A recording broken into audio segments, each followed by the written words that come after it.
안녕하세요. 저는 그 흔한 고부간의 갈등과 다리 역할 못하는 남편의 문제로 이혼한 40대 초반 여자입니다. 제가 이곳을 찾은 건 무려 4년이 지난 결혼 스토리 때문인데요. 제가 젊을 때만 해도 이혼 자체는 해도 되고 말아도 되는 종착지가 아닌 무슨 일이 있어도 피해야 할 지옥행과 다름없는 인식이 강했습니다. 그래도 저도 시집살이를 참고 시모의 등살을 버티는 게 당연했는데 하나밖에 없는 제 아들이 커가면서 사회적 시대도 이전과 다른 분위기를 띠고 있는 게 보였고 그제야 저도 이혼해 볼 용기가 나더라고요. 당연히 이혼까진 결코 쉬운 결정은 아니었습니다. 못 먹고 죽어도 고였던 저는 미워 죽겠고 원망스러운 남편조차 또 막상 버리려고 하니까 고민 많이 되더라고요. 그럼에도 끝내 아들만 생각했고 아들의 도움을 받아 새 삶을 살고 있습니다. 저는 정말 지독한 시집살이를 겪었어요. 개고생하면서 결혼 생활을 했다고 말을 하면 보통 사람들은 제 친정 형편이 어려울 거라고 당연하게 생각하시더라고요. 하지만 아닙니다. 오히려 그 반대였어요. 저는 친정집이 소위 중산층에 속하는 넉넉한 집안의 딸이었습니다. 저 때는 시집살이가 다 이랬네요. 잘 살든 못 살든 며느리 입장이 되는 순간 시댁에선 가장 천민 수준이 되는 게 법이나 다름없었습니다. 제 남편은 글을 쓰는 사람인데 남편 자체가 하고 싶은 일 아니면 다른 곳에 관심 없는 타입이라 먹고 사는 것보다 자기 꿈을 이루는 게 중요한 사람입니다. 저랑은 소개팅으로 만난 사이예요.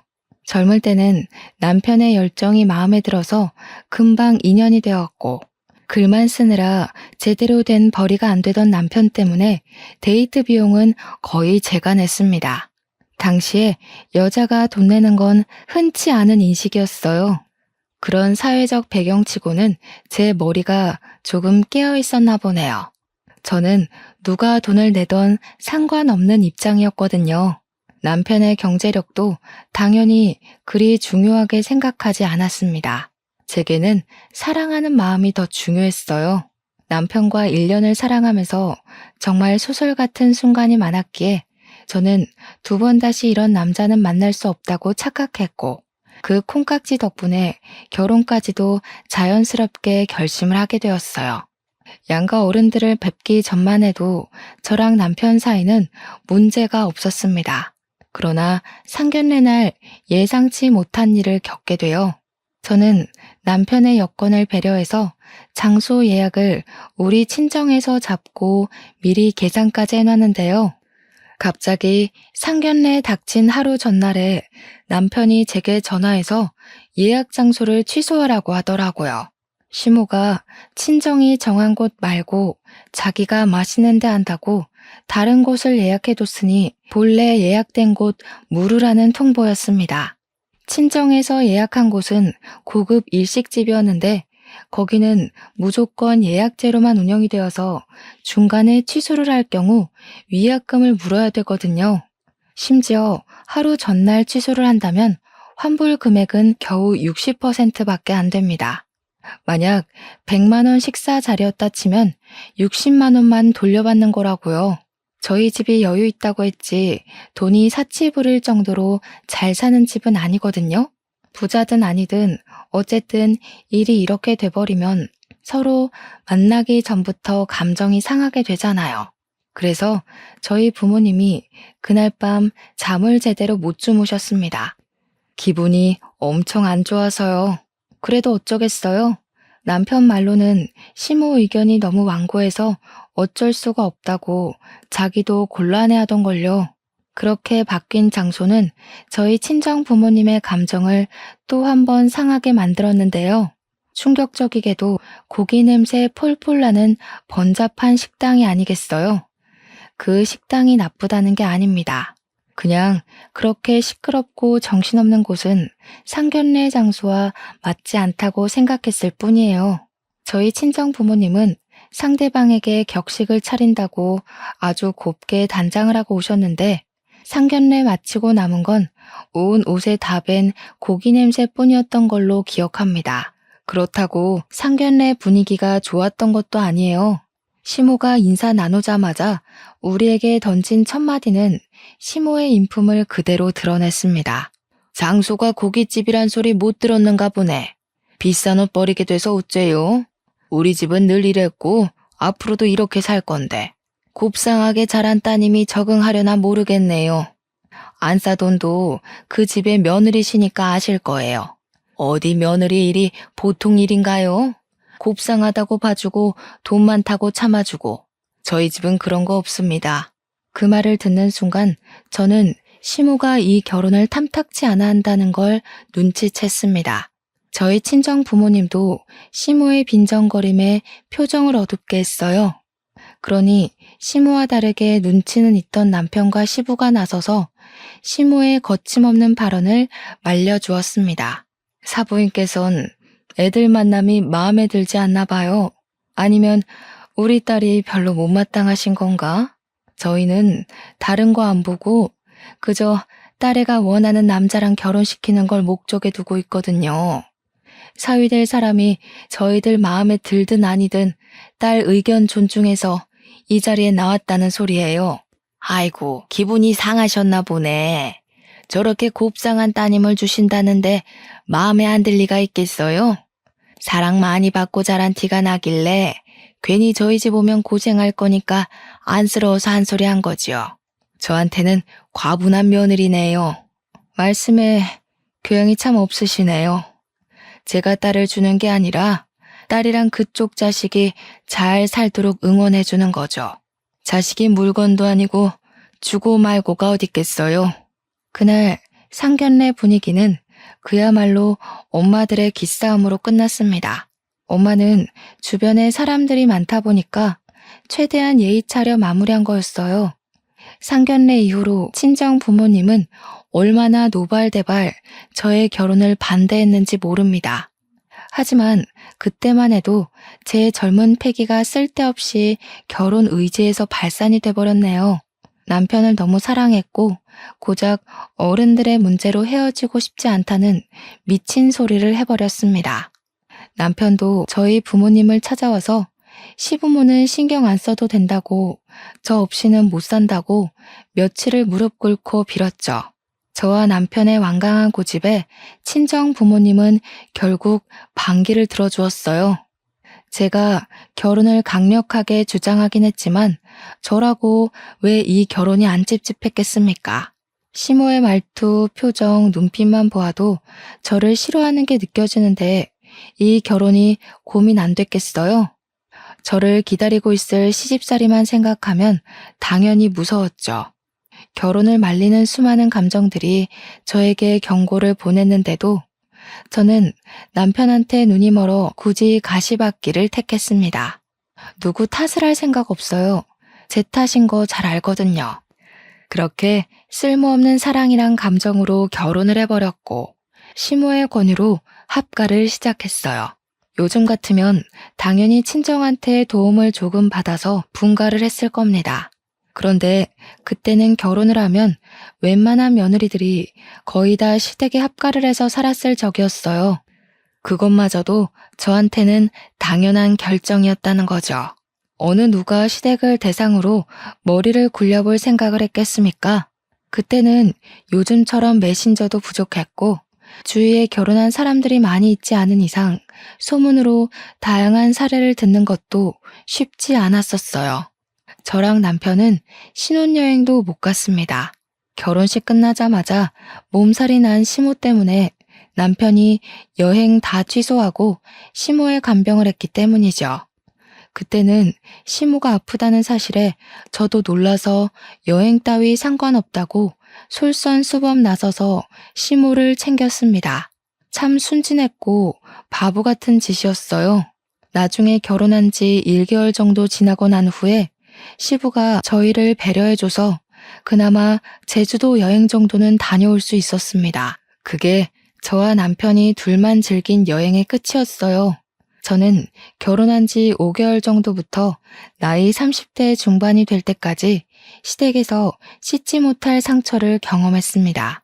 시모가 저를 별로 마음에 안 들어 한다는 건 알고 결혼을 했거든요. 그런데 그 미움의 강도가 그렇게 강할 줄은 몰랐어요. 시모는 제가 한시도 무릎을 펼 수 없게 만들더라고요. 시모 집이 대단하게 큰 건 아니었지만 그래도 방이 무려 3개가 있고 거실도 낙낙한 수준인데요. 그걸 저는 매일 손걸레질을 해야 했습니다. 남편이 밥 먹고 나서 하라고 하면 시모가 남편한테 쓸데없이 여자일에 입대지 말라고 했고, 남편이 와서 그만 자라고 하면 시모가 할 일도 안 끝냈는데 기어들어가 잘 생각부터 하냐고 제게 눈치를 엄청 줬어요. 제가 임신을 했을 때도 시모의 용심은 하늘을 찔렀습니다. 걸레질은 당연했고 빨래, 설거지, 시모 등 때밀어주기 등등 갖가지 고생을 다 했어요. 시모가 용띠인데 제가 용띠를 싫어하는 이유도 다 시모 때문일 정도로 시모의 모든 것이 저를 살떨리게 만들었습니다.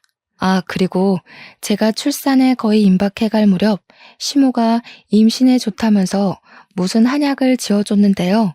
제가 아직도 그 한약을 먹은 게 한으로 남아있어요. 그 약 다 먹을 때쯤에 제 몸에 변화가 심각하게 왔었는데 산모로서 적당 수치의 몸무게보다 제가 10kg는 더 살이 쪄버린 거예요. 완전히 다른 사람이 되었을 정도로 부어서 코끼리 수준이 되었습니다.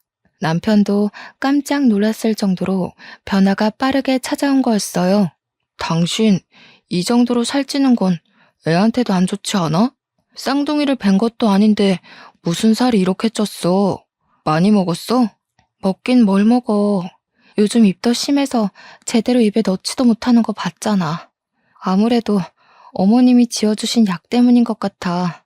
분명 산모한테 좋은 거라고 했는데 뭔가 잘못됐나 봐. 시모가 저한테 그 한약을 건넬 때 솔직히 처음에는 시모가 그래도 어느 정도의 양심은 있구나. 그래도 나를 며느리라고 생각은 하고 있구나 생각했습니다. 자기 손자한테는 그래도 할머니 노릇 해주겠구나 생각을 했었다고요. 그런데 약을 먹으면 먹을수록 제 신체 변화가 무섭게 돌변하자 시모에 대한 의심이 새록새록 들기 시작했어요. 시모 마음을 생각해서 정말 고맙게 받았던 건데 병원에서까지 저더러 더 이상 살찌면 위험할 수 있다고 말해주는 탓에 저는 그 한약을 들고 한의원 한 곳을 찾아갔어요. 그리고 그곳에서 들은 사실은 충격적이게도 이 약이 불법적으로 만들어진 사짜 약이라는 걸 알게 되었습니다. 처음으로 시모한테 서운하고 화가 나서 한약을 들고 따졌어요. 어디서 어떻게 구하신 거냐고 물어보니까 시모가 말하길 이게 어디 한의원에서 지은 약이 아니라 동네 주민 중에 한약하는 사람이 있는데 그 집에 가서 만든 약이라 하더군요. 그냥 가정집에서 만들어진 근본 없는 약이라는 겁니다. 어머님, 그렇게 증명 안 된 곳에서 약을 지으신 거면 처음부터 그렇게 말씀하셨어야죠. 분명 산모한테 좋은 거라고 하셨잖아요. 그런데 이게 뭐예요? 산부인과에서도 저더러 이대로면 출산도 위험하다 했어요. 참나, 그 집의 사람도 한때 한의사였어. 내가 네 몸이 말라서 기력 없다고 하는 바람에 살찌는 약재를 보탠 것 같은데, 아니, 그래서 지금 나한테 따지는 거니? 돈 많은 친정 뒀다고 동네 집에서 지은 싸구려 약은 약도 아니라는 거냐? 그 말 하는 게 아니란 거 아시잖아요. 제 몸 보세요. 당장 병나더라도 이상하지 않을 상태가 돼버렸다고요. 어머님 믿고 먹었던 건데 아무래도 더는 못 먹겠네요. 제가 아무리 미워도 그렇지 어떻게 어머님 손자까지 위험하게 만드세요? 웃긴다. 뭘 또 내 손자까지 끌어들여. 아유 됐다. 그럼 다 개원해. 그래도 하나 있는 며느리라고 내 돈 들여 약까지 해줬더니 겨우 이런 소리나 쳐듣고 있네. 으이그 내 팔자야. 먹기 싫음 다 갖다 버려라. 너는 어째 마음에 드는 구석이라고는 없냐? 시모는 오히려 제게 삐쳐서 그날 저녁을 단식하셨습니다. 남편이 설득해서 시모를 밥상 앞에 앉히려 했지만 시모가 제게 시위하면서 친정 빽 믿고 시애미 개무시한다며 욕을 하는 탓에 남편도 포기해버렸어요. 대신 그날 저녁 먹으면서 남편이 제게 좀 많이 툴툴거렸네요. 엄마랑 좀 잘 지낼 순 없어? 엄마 나이도 있는데 그냥 비위 맞춰주면 당신도 지내는데 편할 거 아니야. 들어보니까 한약 때문에 다툰 것 같던데. 그걸 꼭 엄마한테 따져야 했어? 그냥 먹는 척하고 안 먹으면 그만인 거를. 어머님 약 때문에 나만 위험했어? 우리 아이도 큰일 날 뻔했어. 내가 한의원 안 가봤으면 불량 한약인 줄도 모르고 계속 먹었을 거 아니야. 잘못된 걸 잘못됐다고 알려줬을 뿐인데 다들 나한테 왜 이래? 만약 남편이라도 멀쩡했다면 제가 이혼까진 안 했을 겁니다. 이왕 참고 산 거 이혼해봤자 뭐 하겠나, 다 이렇게 살 텐데 하고 살았을 거라고요. 그런데 남편이란 작자는 제가 임신을 하고 살이 찌면서부터 제게 소홀해지기 시작하더니 출산을 하고 나서부터는 일주일에 3일씩 막 외박을 했습니다. 남편이 글 쓰는 사람이라고 했잖아요. 그것도 진작에 손 놓았고 친정에서 저더러 출산 고생했다고 준 돈을 빌려달라더니 외박을 안 할 때면 술 처먹고 들어와서 거실에 대자로 뻗는 것도 여러 번이었습니다. 점차 실망스러워진 남편이 너무 미워서 남편이랑 싸우기라도 하면 시모가 뒤늦게 저를 불러다가 어디 남편한테 언성 높이냐고 효자손으로 저를 쿡쿡 찌르며 혼을 냈어요. 안 그래도 시모가 준 약 때문에 출산을 하고 나서도 붓기가 안 빠져서 살이 돼버린 게 짜증이 났거든요. 앞뒤 상황은 전혀 귀담아 들을 생각 없던 시모가 남편을 대놓고 감싸자 더 꼴보기가 싫었습니다. 제게 악마 같은 시모는 남편에겐 아주 천사엄마였어요. 남편이 술 자주 먹고 외박 자주 하고 돈만 흥청망청 써도 시모는 남편한테 미운 소리 한 번을 안 했고 오히려 용돈을 챙겨주거나 담배도 사주고 비싼 패딩 사주면서 아주 꼴불견 짓을 했네요. 손자한테는 옷 한 벌 안 사줬으면서 다 늙은 남편은 아직도 품의 아기 마냥 지극정성으로 챙겼습니다. 그렇다고 그런 시모가 남편한테 효도를 받는 건 아니었어요. 남편은 갈수록 짜증이 늘어갔는데요. 그 대상은 저뿐만 아니라 시모도 제외는 아니었다는 겁니다. 한 번은 시모가 새벽에 어두컴컴하고 화장실 가기 불편하다고 툴툴거려서 남편이 요강을 사준 적이 있었어요. 그런데 말이에요. 이게 진짜 미치고 팔짝 뛸 노릇이었는데 시모가 그 요강을 우리 방 옆에다 두고 볼일을 보는 거 아니겠어요? 언제 한번 남편이 화장실 간다고 불 다 꺼진 새벽에 방을 나왔다가 문 옆에 쪼그리고 앉아있는 시모를 보고는 깜짝 놀라서 소리를 지른 적이 있었습니다. 남편 고함에 자고 있던 저도 식겁해서 일어났었어요. 그때 남편이 시모한테 여기서 뭐 하냐고 쌍욕까지 했었습니다. 당신은 이해 안 됐던 시모 행동이 지나고 보니까 짐작이 갔는데 아마 저랑 남편이 밤에 잠자리라도 가질까봐 감시하려 했던 게 아닌가 싶습니다. 남편한테 그렇게 욕을 먹어도 시모는 똑같은 짓을 반복하더라고요. 남편이 짜증나서 요강을 내다버리는 바람에 시모가 그 더러운 짓을 멈췄던 거였어요. 그럼에도 시모는 남편 앞에서 한없이 아들 바보 노릇을 하더군요. 시모의 용심은 제 아들이 초등학교를 입학했을 때까지도 계속되었어요.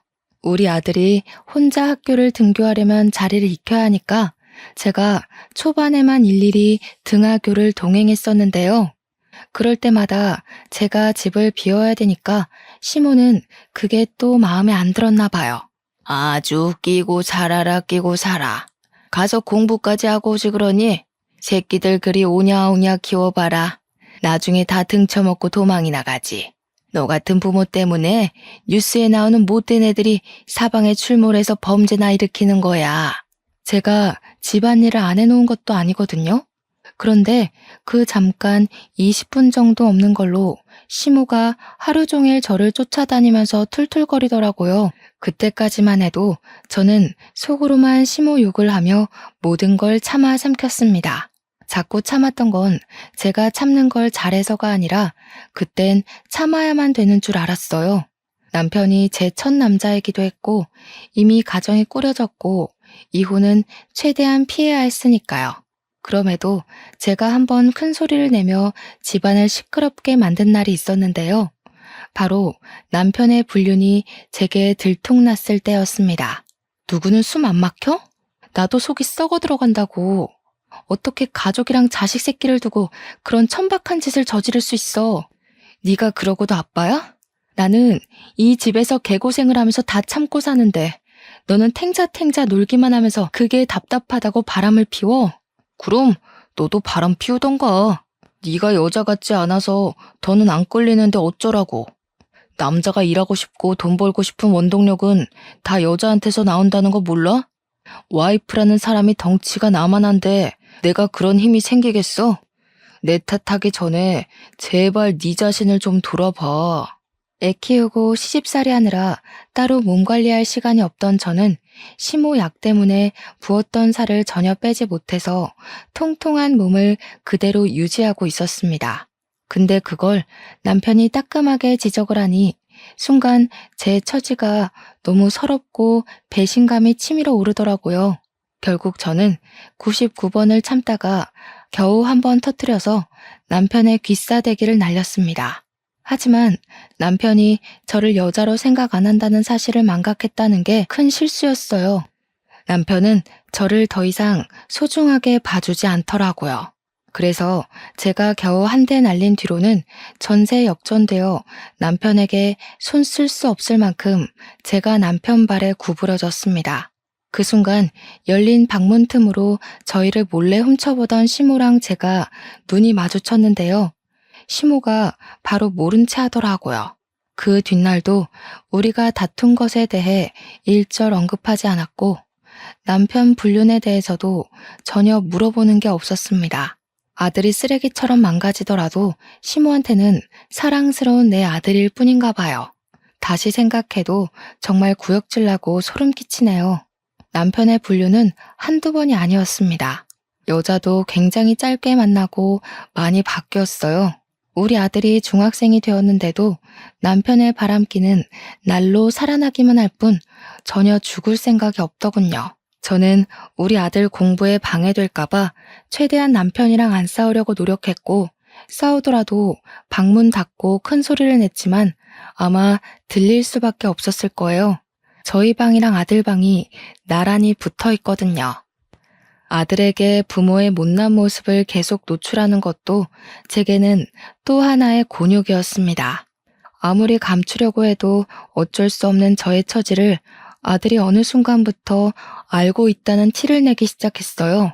제가 쓰러지고 싶고 지쳐도 아들만 보고 겨우 참고 살고 있는데 아들이 그걸 아는 것 같다는 거죠. 한날 아들 방에 간식을 챙겨주러 갔다가 아들이 해주는 위로를 듣게 되었는데요. 엄마만 마음 준비되면 나는 언제든지 엄마한테 힘 보탤 수 있어. 이 집에서 나가고 싶으면 말해줘. 엄마 안 다치게 내가 여기서 내보내줄 거야. 어느새 저보다 훌쩍 커진 아들을 올려다보면서 저는 엄마로서 제가 참 못난 모습을 보여주고 있었구나 싶었어요. 당시에 힘들어 미칠 지경이었지만 그래도 아들한테만큼은 강한 엄마로 보이고 싶었던 것 같아요. 마지막으로 붙들고 있던 엄마로서의 긍지를 지키고 싶었던 거겠죠. 아들이 당시 무슨 의미로 제게 그런 위로를 건넨 건지도 모른 채 저는 그저 아들에게 미소를 보였습니다. 엄마는 괜찮다고, 아빠랑 자주 싸우더라도 또 금방 화해한다고. 그러니까 우리 아들은 아무것도 신경 쓰지 말고 건강하게만 커다라고. 그렇게 말하고서 눈물이 날 것 같아 아들 방을 도망치듯 나와버렸습니다. 중학생 아들이 아무리 듬직하게 컸다고 해도 제 눈에는 아직 아기였으니까 지켜주고 싶었어요. 괜히 어른들의 세계를 빨리 알려주고 싶지 않더라고요. 그렇게 딱 죽기 직전의 기력으로만 살아가던 중 오랜만에 반가운 소식을 접하게 되었는데요. 바로 멸치잡이를 떠났던 시부가 돌아온다는 연락이었습니다. 시부는 시모 등살에 못 이겨서 쥐죽은 듯 살다가 시모가 돈 벌어오라고 하도 쪼는 덕에 우리 아들 초등학생일 때 멸치잡이를 하러 나가셨어요. 그곳에서 숙식을 하며 시모에게 돈만 보내주고 살고 있었죠. 그랬던 시부가 이제 그만 체력도 안 좋고 몸도 늙어서 멸치잡이 그만두고 집에 돌아왔는데요. 제가 무엇보다 기뻤습니다. 왜냐면 그래도 시부는 제게 며느리 사랑이 뭔지 알게 해준 분이거든요.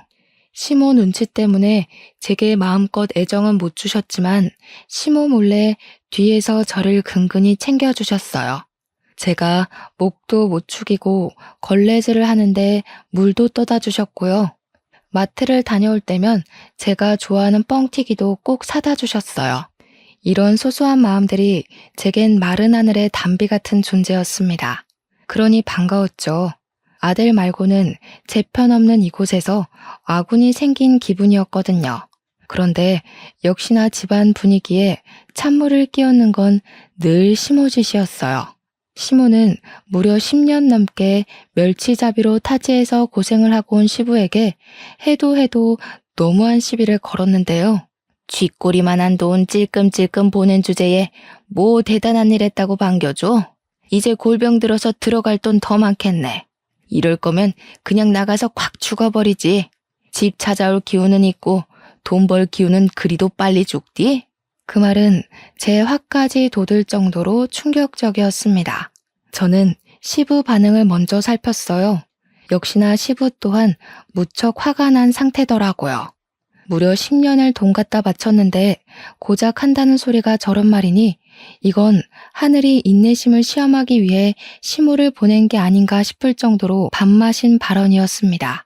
그동안 쌓인 과거까지 한꺼번에 폭발해 미쳐버린 시부는 집 거실에 있는 TV를 넘어뜨려 깨트렸어요. 그것에 시모도 같이 열이 받았는지 리모컨을 던졌고 순식간에 거실은 싸움판이 되었습니다. 시부가 집으로 귀가한 첫날인데 가족을 위해 그 고생을 하고 와선 얼마나 속상했을까요? 그나마 그날은 남편이 있었기 때문에 시부랑 시모의 관계를 말릴 수가 있었습니다. 하필 그날은 주말이라서 아들도 집에 있었거든요. 다 큰 아들이 곧 고등학교 입학을 앞두고 있어서 반배치고사를 준비 중인데 이 번잡한 상황이 방해될 것 같더라고요. 걱정되는 마음에 아들 방을 돌아봤는데요. 아들이 휴대폰으로 시부모가 싸우고 있는 걸 찍고 있었습니다. 제가 다 당황스러워서 아들한테 작은 목소리로 뭐 하냐고 물었더니 아들은 대답도 안 하고 방으로 쏙 숨어버렸어요. 그 일은 제가 그리 크게 의의를 두지 않아서 넘어갔어요. 그 일보다 더 긴박한 상황이 눈앞에 펼쳐지고 있어 시부모 다툼 말리는 데만 정신을 빼고 있었거든요. 그런데 이런 수상쩍었던 아들의 행실 덕분에 훗날 제가 인생에서 가장 큰 결심을 하는 날을 맞게 됩니다. 남편이 여느 때처럼 바람을 피우고 들어왔는지 술 처먹은 상태로 향수 냄새가 온 집안을 진동했던 적이 있어요. 이젠 남편한테 화딱지 나는 것도 지쳐서 그냥 신발장에서 처 자고 있는 남편을 나몰라라 했습니다.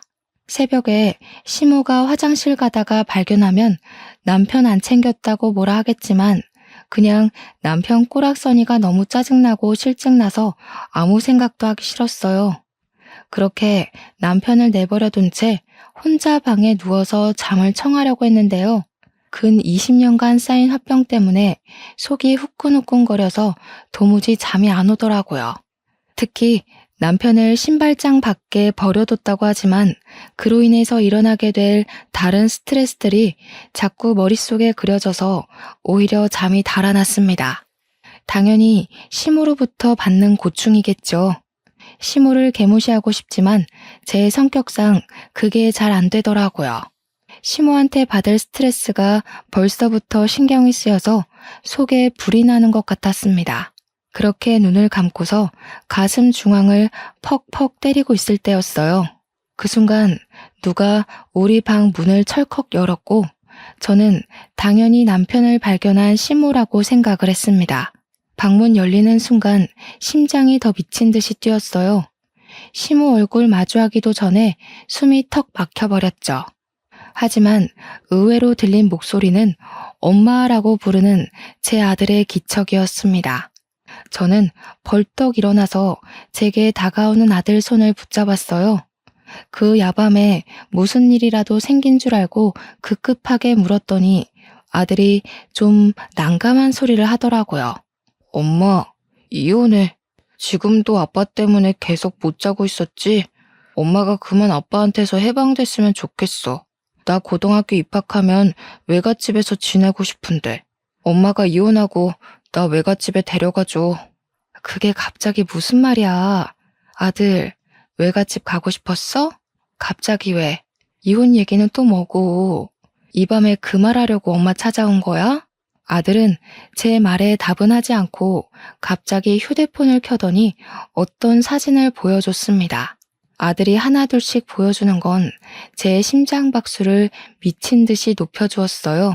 아들이 보여준 건 다름 아닌 남편의 불륜 사진과 영상이었고 시부에게 모멸감 줄 만큼의 언사를 쓰는 시모 영상이었으며 시모가 시부 통장까지 관리해 시부에게 금전 협박을 하는 모습까지 찍혀 있었습니다.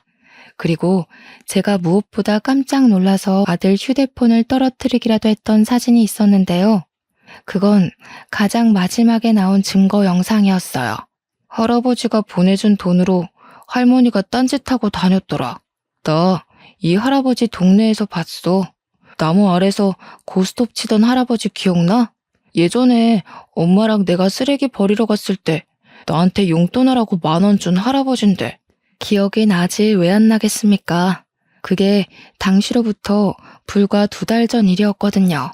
시모가 집에만 있기 뻑적지근하다고 한 번씩 느티나무 아래에 노인들과 수다 떨러 간 건 알고 있었어요. 하지만 그냥 그런 줄로만 알았죠. 거기서 시모가 딴 영감이랑 눈이 맞았는지는 생각도 못했습니다. 시모 불륜 증거물에만 충격을 받아 잠시 망각하고 있었는데 문득 아들이 이 많은 걸 다 어떻게 알았고 왜 이런 것들을 다 가지고 있는지 어디서 구했는지가 궁금하더라고요. 듣자 하니 아들은 제가 인간적인 대접을 못 받고 사는 게 너무 마음 아프고 자기가 대신 화가 나서 초등학교 4학년 때부터 사진을 찍고 다녔대요. 제가 사줬던 폰으로 시모랑 남편을 몰래 찍어왔다고 했습니다. 나중에 엄마한테 보여줘야지 하고 모은 게 벌써 5년치의 증거물로 쌓인 거였고 아들이 중학생이 되고부터는 혼자서 택시도 탈 수 있으니까 용돈을 아끼고 모아서 택시를 이용하여 남편의 뒤 밟았다고 해요. 아들더러 공부도 안 하고 이런 짓 했다고 나무랄 수가 없었습니다. 실제 아들은 성적이 중상쯤은 되었고 또 아들이 오죽했으면 저를 위해서 이렇게까지 했을까 싶어 마음이 많이 흔들리더라고요. 그리고 아들의 마지막 말은 제가 이혼을 결심하도록 만드는데 큰 기여를 하였어요. 엄마가 지금 이혼을 해야 아빠한테 양육비까지 뜯어낼 수 있어. 아빠 돈 없는 거지잖아. 내가 여기저기 알아봤는데 혹독하게 혼내주려면 빚쟁이로 만드는 것만큼 고통스러운 건 없더라. 사람은 가진 여유를 다 잃어야만 반성을 한대. 아들은 선생님한테도 친구들한테도 거침없이 법률 정보와 불륜 대처에 대해 알아보았다고 했고 실제 이혼 사연을 많이 찾아보면서 제기할 수 있는 소송의 종류도 적어놨대요. 인터넷상에서 공짜로 변호사에게 질의응답을 할 수 있는 커뮤니티도 있다고 했는데 거기다가 자기가 알아본 걸 전부 메일 보내 확인받기도 했답니다. 도대체 누구를 닮아서 이렇게 똑똑한 아들이 태어났을까요? 엄마 아빠가 못나서 남들 흔하게 간다는 글쌤 학원 하나도 보내준 적이 없는데 혼자서 공부도 착실히 하고 엄마 살리겠다고 연구도 많이 한 걸 보니 정말 기특하고 자랑스럽지 않을 수가 없었어요. 그날 아들에게 고맙다고 안아주면서 엄마로서의 자존심을 완전히 놓아버렸습니다. 아주 눈물을 흘려버렸어요. 그럼에도 그날만큼은 제가 못났다는 생각보단 든든한 힘이 생겼다는 느낌만 들더군요. 우리 아들이 저를 위해 이렇게 노력해 주었는데 제가 당연히 보답을 해줘야 하지 않겠습니까? 저는 살면서 처음으로 용기가 치미는 밤을 보냈고 동이 틀 때까지 이혼에 대한 결심을 하며 마음을 정리했습니다. 그리고 다음 날 꾀지지한 모습으로 일어난 남편에게 꿀물을 들고 가 그대로 얼굴에 쳐 부어버렸죠. 정신이 좀 깨니? 돼지 같은 여자랑 사느라 고생했네.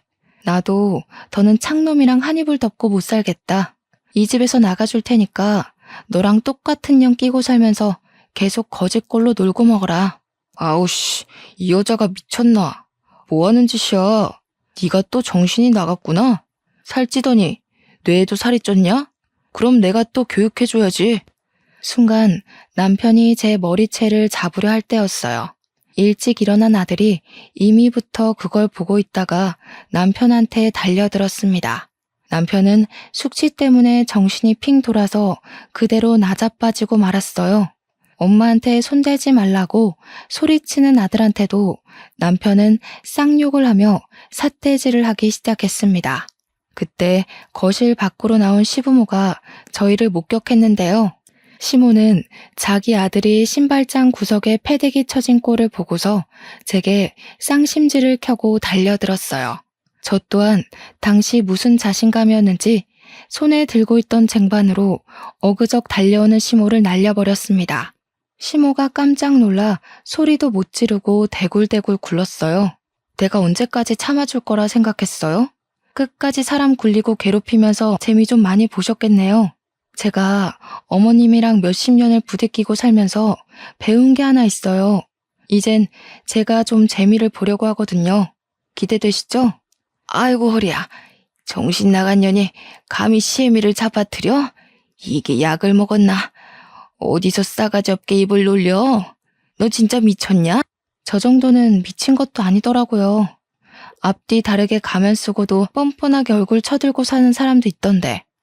그 사람이야말로 진짜 희대의 미친년이 아닌가 싶어요. 제가 보고 얼마나 놀랐는지 아세요? 어머님도 저보다 훨씬 대단한 쌍년이 누군지 궁금하시죠? 아, 너무 기대되네요. 식구들한테 버림받을 그 사람의 처지가 코앞이라. 저는 아들이 프린트해준 시모의 불륜 사진을 시모 앞으로 촤라락 뿌려버렸습니다. 온 거실로 퍼진 시모의 5년치 불륜 사실이 모든 식구들 눈에 들어가게 되었어요. 그 종이를 날리는 순간 제 속의 화병이 함께 화르르 날아가 버리는 듯한 느낌도 받았습니다. 다들 프린트물을 보고 보기 좋게 놀란 얼굴이더라고요.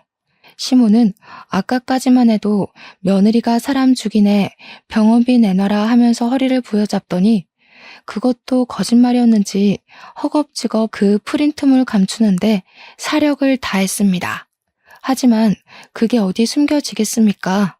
5년치 사진을 다 뽑느라 아들 프린트에 잉크가 떨어졌는데 그 방대한 양을 어떻게 바로 숨기겠어요?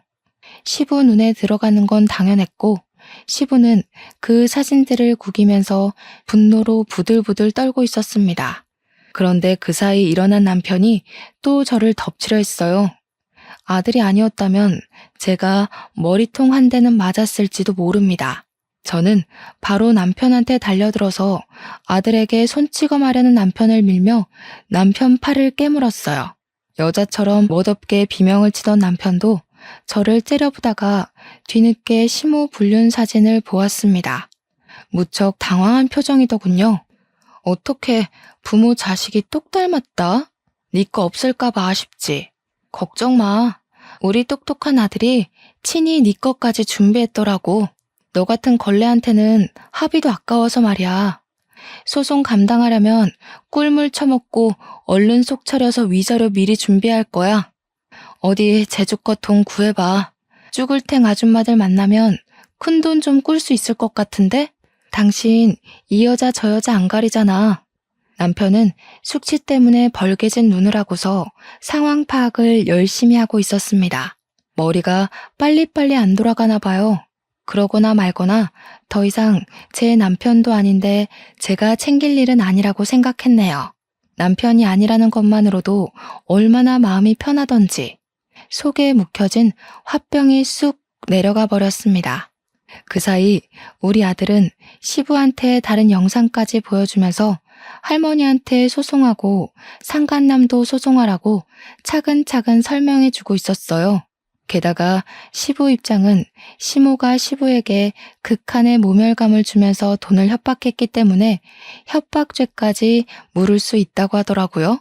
그러니까 할아버지, 저런 쓰레기 같은 사람들 때문에 더 이상 할아버지 인생 낭비하지 마요. 저 쓰레기들은 가족 타이틀 벗기면 아무짝에 쓸모없는 부패물일 뿐이에요. 주변에 독되는 사람들은 뭐가 됐든 그냥 버려야 해요. 할아버지가 행복하면 나중에 알아서 다시 좋은 사람들이 붙을 거니까 지금은 할아버지가 행복해지는 게 우선이에요. 시부는 제 아들을 기특하게 보면서도 아들 말이 하나도 틀린 것 없다면서 저처럼 큰 결심을 하셨습니다. 그 자리에서 시부는 시모한테 단단히 각오하라며 이혼 소송을 선언했고, 돈 없으면 그 당산나무 영감한테 가서 도와달라고 사정하라면서 자기한테는 씨알도 안 먹힐 용서 빌지 말라고 하셨어요. 이제야 자세 낮추는 것 말고는 방법이 없다고 생각한 시모가 시부한테 매달리며 시부 발목을 잡고서 절절 매기 시작하더군요. 오해라고 했다가 다 자기가 잘못했다고 했다가 아주 정신없이 용서를 빌었습니다. 딱 시모의 정신 상태처럼 말이죠. 거머리같이 들러붙은 시모를 그대로 발로 밀어버린 시부는 저희 아들을 데리고 앞으로 어떻게 해야 되는지 자문을 구했어요. 정말로 바로 소송을 결심한 것 같더라고요. 그래서 저는 시부와 나란히 시모랑 남편을 소송했고, 저는 무려 20년 만에 그 시궁창에서 빠져나올 수 있었습니다. 갈라서고 나니까 하늘까지도 그렇게 예뻐 보이더군요. 저희 아들은 외갓집으로 가려고 했는데 그러면 혼자가 된 시부가 걱정이 되었어요. 그래서 아들의 동의를 얻고서 친정을 안 가고 시부를 모시고 살려고 했거든요. 그런데 시부가 거절하더라고요. 자기 멸치잡이 하는 데서 동료들이 다 이혼한 사람들인데 같이 요양하며 지내자 했다고 당분간 섬에 가서 낚시하며 쉴 거라네요. 제 아들 말대로 시부는 자기 행복을 위해 먼저 노력해보고자 할 거랍니다. 시부가 제게 마지막 작별 인사를 하면서 한 번씩 손자나 보여달라고 하길래 저는 주책맞게도 시부 앞에서 눈물을 터뜨려 버렸어요. 그러니 시부가 또 운다면서 저더러 참 정도 많고 눈물도 많아 큰일이라고 너털하게 웃으면서 달래주었습니다. 그러면서 우리 아들 보고는 엄마 잘 지키라고, 항상 건강하고 씩씩하고 공부 열심히 하라고 하곤 저희 곁을 떠나가셨어요. 시부랑은 당연히 현재도 근근히 연락하며 지내는 중이에요. 시부가 최근에 일본으로 해외여행을 가셨는데 너무 좋다고 저희 보고 놀러 가라고 사진을 찍어 보내줬습니다. 친구분들이랑 해외여행을 즐기고 있는 시부 모습은 여태 제가 봐왔던 얼굴보다 훨씬 젊어져 있었어요. 사람은 웃으면 복이 오고 행복하면 젊어진다더니 그런 말이 얼추 맞긴 한가 봐요. 참, 그리고 제일 중요하고 쓸모없는 사람들 뒷얘기가 남았죠. 이건 제가 깜빡하고 남편 연락처를 차단하지 못해서 문자로 연락을 받았던 사실인데요. 남편이랑 시모가 당연히 한순간에 빚쟁이가 되었다고 해요. 거기서 시모가 자기 아들한테 우리 이제 어쩌냐고 우는 소리를 했대요. 그런데 남편이 시모 보고 한 말이 웃겼습니다. 자기더러 돈 대신 갚아달라 할 생각 말라며 쌩까고 가출을 해버렸다고 했어요. 그래서 남편이 제게 연락 온 거였더라고요. 자기 좀 걷어달라고 말이죠. 당연히 그날로 수신 차단해버렸습니다. 아들도 진작에 다 차단해버렸더군요. 저는 솔직히 남편보다 시모가 더 꽃이다고 생각합니다. 저보고 애 오냐오냐 키우면 나중에 부모 등 처먹고 도망친다더니 결국 자기가 자기소개한 셈이 돼버렸잖아요. 곰곰이 생각해보면 자식한테 버림받아서 갈 곳 잃은 시모 처지가 딱 그 말에 들어맞더군요. 이래서 사람은 늘 말조심, 행동조심해야 된다고 하나 봐요. 천벌받은 남편과 시모를 보면서 정말 많은 걸 배웠고 깨우쳤어요. 그리고 우리 아들의 듬직한 면도 보게 되었고요. 저희 아들이 이제 고등학교를 들어가요. 외갓집에서 다니는 게 너무 잘 맞았는지 반배치고사를 수월하게 대박치고 온 거 아니겠습니까? 외조부 외조모한테도 잘하는 우리 아들을 보면서 저도 계속 저를 위해 노력하는 강한 엄마가 되려고 합니다. 앞으로 제 바람은 우리 식구가 가는 길에 가시밭길이 더 이상 나타나지 않는 것뿐이에요. 제 사연은 여기서 끝이 납니다. 제 인생이 조금 답답하게 느껴졌을 수 있을 텐데 그럼에도 끝까지 이 사람의 하소연을 들어주셔서 너무 감사드려요. 좋은 하루 보내세요.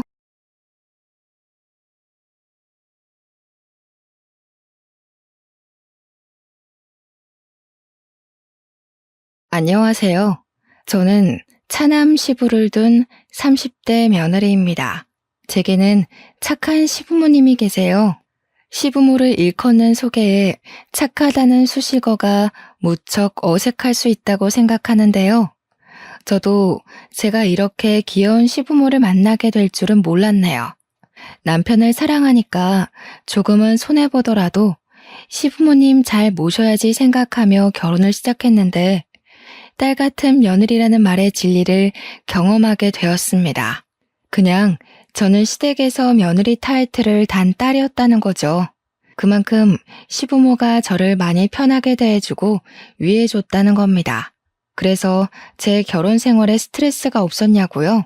그랬다면 이런 사연 커뮤니티를 찾지 않았겠죠. 제가 그냥 인터넷상에 고민을 올렸다가 우연히 사연들을 접하게 되어 이곳까지 찾아온 건데요. 웃기게도 저의 스트레스 근원은 시댁이 아닌 시댁의 큰집 사람들 때문이에요. 저 우리 시부모님을 친정 부모님만큼 아낍니다. 저한테 물심양면 퍼주시는 우리 시부모님이 제 사람들이나 마찬가지예요. 저는 평소 행실이 불량스러운 사람은 아니지만 제 사람 건드리는 인성 못난 인간들을 보면 불꽃이 튀어요.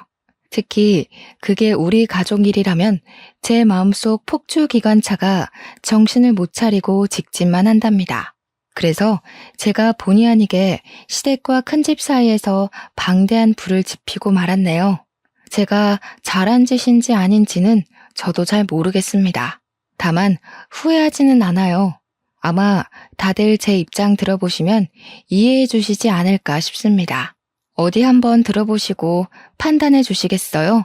저는 결혼에 대한 생각이 그렇게 없는 나이에 결혼을 원하는 남자를 만나서 시집을 가게 되었습니다. 결혼에 대해 부정적인 인식이 늘어가는 요즘 세상에서 저는 딱히 해도 되고 안 해도 되는 입장이었어요. 그래도 시부모 때문에 고충을 많이 겪는다는 고민들을 보면 안 하는 편이 좀 더 낫지 않나 정도만 생각하는 사람이었죠. 그런 저를 결혼에 대해 긍정적으로 바꾸게 해준 사람이 남편입니다.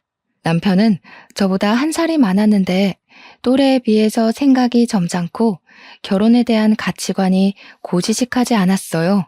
실제 허세 부리는 부분도 없었고 너무 과하게 잘해줘서 상대방이 김칫국 마시게 하지도 않았습니다.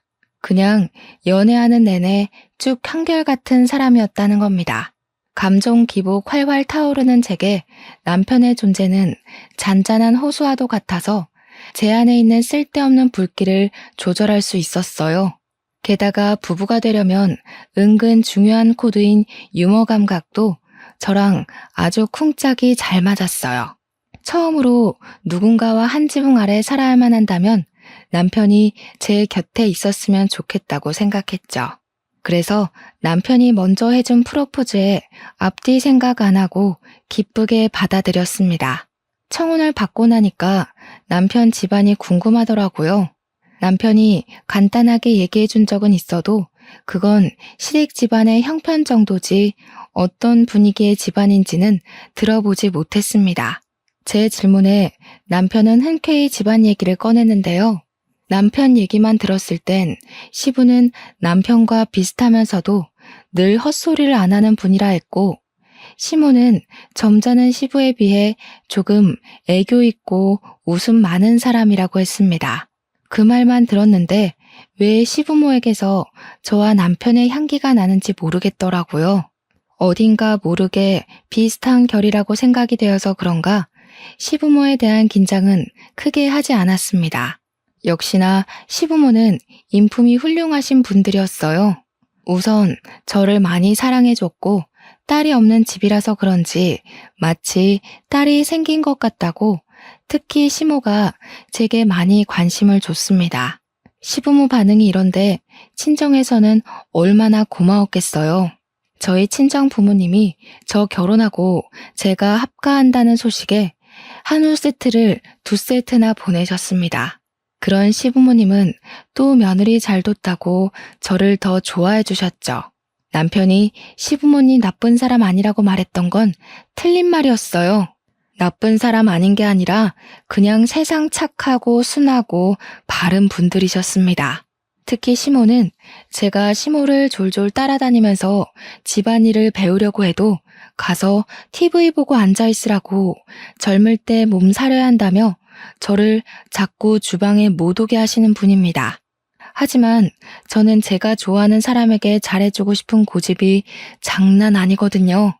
그래서 끝까지 시모 옆을 붙어 다니며 시모와 같이 어울려 노는 걸 즐겼습니다. 시모는 딸 같다 하다가 한 번씩 실수로 딸이라고 부른 적도 있었어요. 그렇게 시모랑 가깝게 지내기를 7개월이 지났을까요? 다음 달 명절을 앞두고 있는 상황에서 시모가 달력 날짜를 보며 몇 번이고 한숨을 쉬더라고요. 웬만하면 어두운 얼굴 안 하시는 분인데 표정이 근심이 가득해 보였습니다. 제가 또 안 물어볼 수 있나요? 시모한테 가서 고민 있으면 저한테 털어놓으라고 했죠. 그때 처음으로 시댁을 괴롭히는 큰 집에 대한 존재를 듣게 되었습니다. 내가 그 집 사람들 만날 생각만 하면 이렇게 일찍부터 가슴이 콱 막히고 심장이 크게 뛰어. 어쩜 그리 못 됐는지 생각만 해도 치가 떨린다니까. 내가 세상 살다 그렇게 못해 처먹은 사람들은 처음 봤다. 아이고, 또 내가 쉰소리를 해버렸네. 너한테 이럴 게 아닌데 참. 괜찮아요, 어머님. 저는 하늘이 두 쪽 나도 어머님 편이에요. 큰집 식구들이 그렇게 된데미가 없어요? 아버님한테 말씀해 보시지. 어머, 큰일 날 소리. 네 시애비는 그 집에 아주 충성을 한다, 충성을. 그러니 내가 혼자서 이리 소가리만 하고 있지. 아주 장남이 뭐라고 그저 큰형, 형수. 그 집 사람들 말이면 자다가도 벌떡 일어나는 게 네 시아버지야. 내가 어디다 하소연도 못하고 수십 년을 이렇게 살았다. 다른 집도 그랬는지 모르겠는데요. 시모 말로는 저희 시부가 어릴 적 가부장 제도가 좀 심한 곳에서 자란 사람이라고 했습니다. 시부가 어렸을 적인 그 당시는 가부장 제도가 남아 선호 사상이 심했다고는 알고 있었어요. 그런데 시모가 말해주는 시부 집안은 심해도 너무 심하더라고요. 시모가 몰래 해주는 얘기를 듣는데 제가 다 분해서 얼굴이 찌푸려졌습니다. 저희 시부는 집안에서 차남 입장이었어요. 총 5명의 형제 중 둘째하고 했습니다.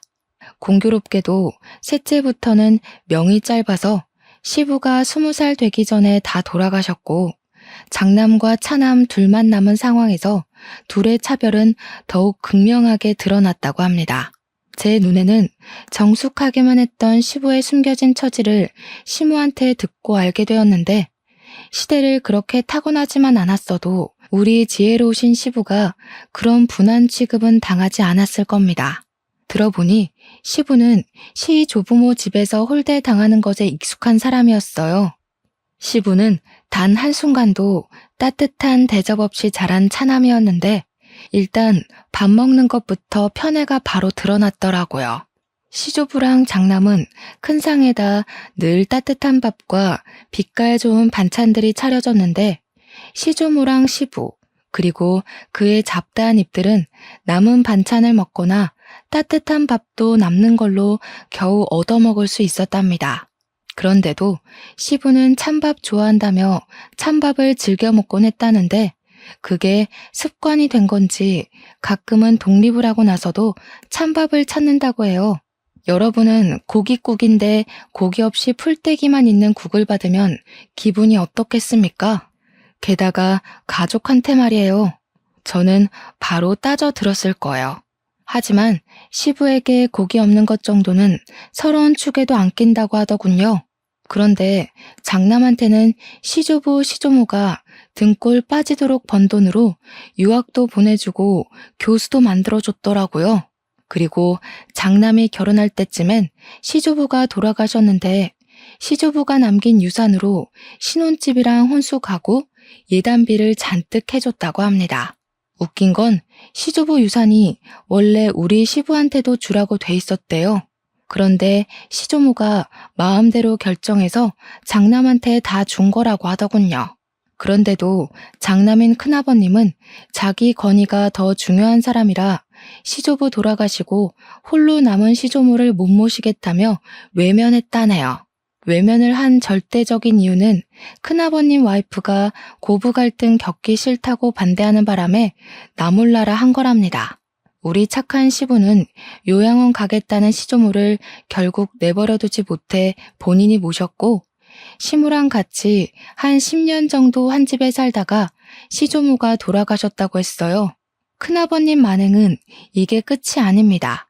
시조모가 돌아가시고 나서도 장례 절차를 담당한 건 장남이 아니라 차남인 시부였어요. 큰아버님은 당시 자기 식구들을 데리고 외국에 살고 있어서 못 오는 상황이었다고 해요. 제가 볼 땐 여기까지만 들어도 큰아버님의 장남 자격은 충분히 박탈되었다고 보는데 아무도 장남이 저렇게 막 나오는 걸 뭐라 하질 않으니 저렇게 컸겠죠. 특히나 시조부모가 너무 장남을 아꼈던지라 장남이 이기적으로 나오는 것에 대해선 별로 개의치 않았나 봐요. 그러니까 그저 장남이기 때문에 뭐든 용납이 되었던 거죠.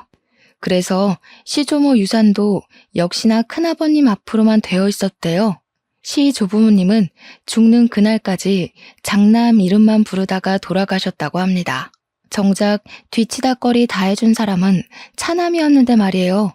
착한 시모는 그때 처음으로 사람 묘자리 앞에다가 침을 뱉었다고 했습니다. 생고생하면서 한 지붕 아래서 죽어라 모신 건 시부모인데 유산은 장례식 때 코빼기도 안 비친 큰아버님 댁으로 가버렸으니 서운하고 분해서 그랬겠죠. 마땅한 행동이라고 생각합니다. 저 같아도 화났을 거고 아예 묘자리도 안 찾아갔을 거예요. 아니, 어떻게 직장에서 받아도 서러운 차별을 가족이 가족한테 그럴 수가 있는 겁니까? 대체 장남이 뭐라고요? 우리 시부도 시조부모 피를 받은 똑같은 아들 입장 아닌가요? 시모 얘기만 들어도 화딱지 나는 상황에서 저는 한 번도 보지도 못한 시조부모가 얄밉기까지 했습니다.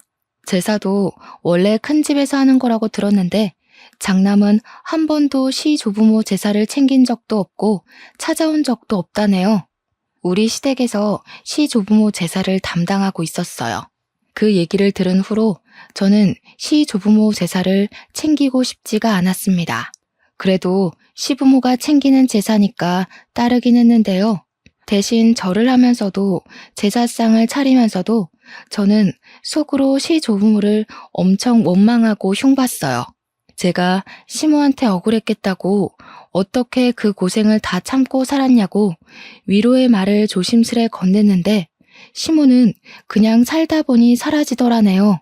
그 시대는 대부분 그랬다고 자기뿐만 아니라 다른 며느리들도 대개 같은 소가리를 했을 거라면서 씁쓸하게 웃을 뿐이었어요.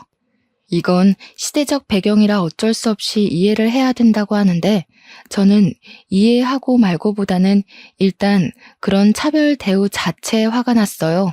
주원 자식도 아니고 어떻게 친자식한테 그럴 수가 있는지 모르겠습니다. 솔직히 말하면 이해 하나도 안 했어요.